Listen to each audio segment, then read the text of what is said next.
Bossa e Man Dexter P, Deck Funk, yeah. Verso l'infinito e oltre, questo è Scrutando il mistero divino EP. È una meccanica autistica, pensa solamente alla tempistica. Vittima è la salute mentale e fisica. Quello che è certo è che la libertà non ha prezzo, ma io penso che ormai tutto si vende a pezzo.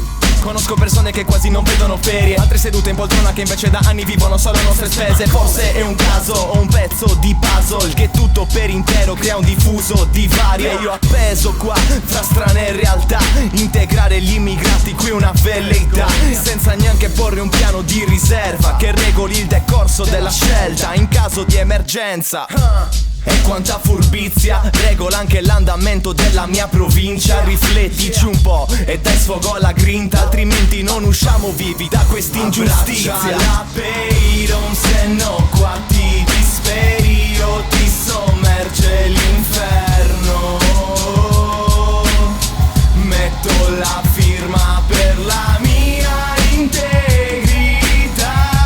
piuttosto che per la tua disonestà.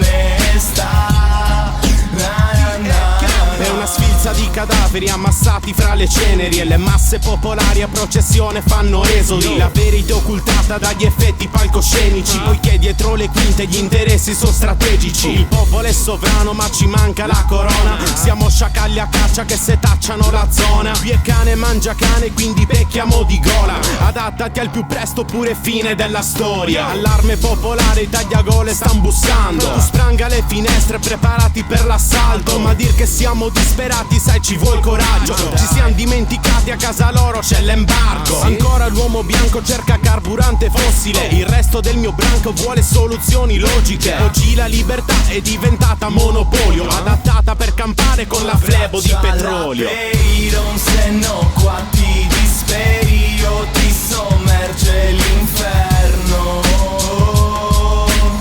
Metto la firma per la mia integrità piuttosto che per la tua disonestà. È in atto una mistificazione dell'umanità. Oggi si fa la guerra, il conflitto è un'ovvietà. Per stare dentro il cerchio devi seguire gli schemi, d'altro un altro re saprà risolvere i problemi. Prevale l'inganno, la giustizia fa da sfondo. Il colonialista sta cercando il nuovo mondo. Le terre coltivabili ora sono rese sterili. Tanti hanno la pancia, tanti niente viveri. Ci impongono il denaro per poi tenerlo loro, ma la saggezza vale più dell'argento e dell'oro. Sono partiti i miei fratelli per me te lontane a spaccarsi la schiena, altro che Canarie. Al governo voglio un saggio in stile platonico, pace nel mondo, agape biblico, e dei perseguitati il regno dei cieli. Beati siano loro, confronta i Vangeli. Peyron, se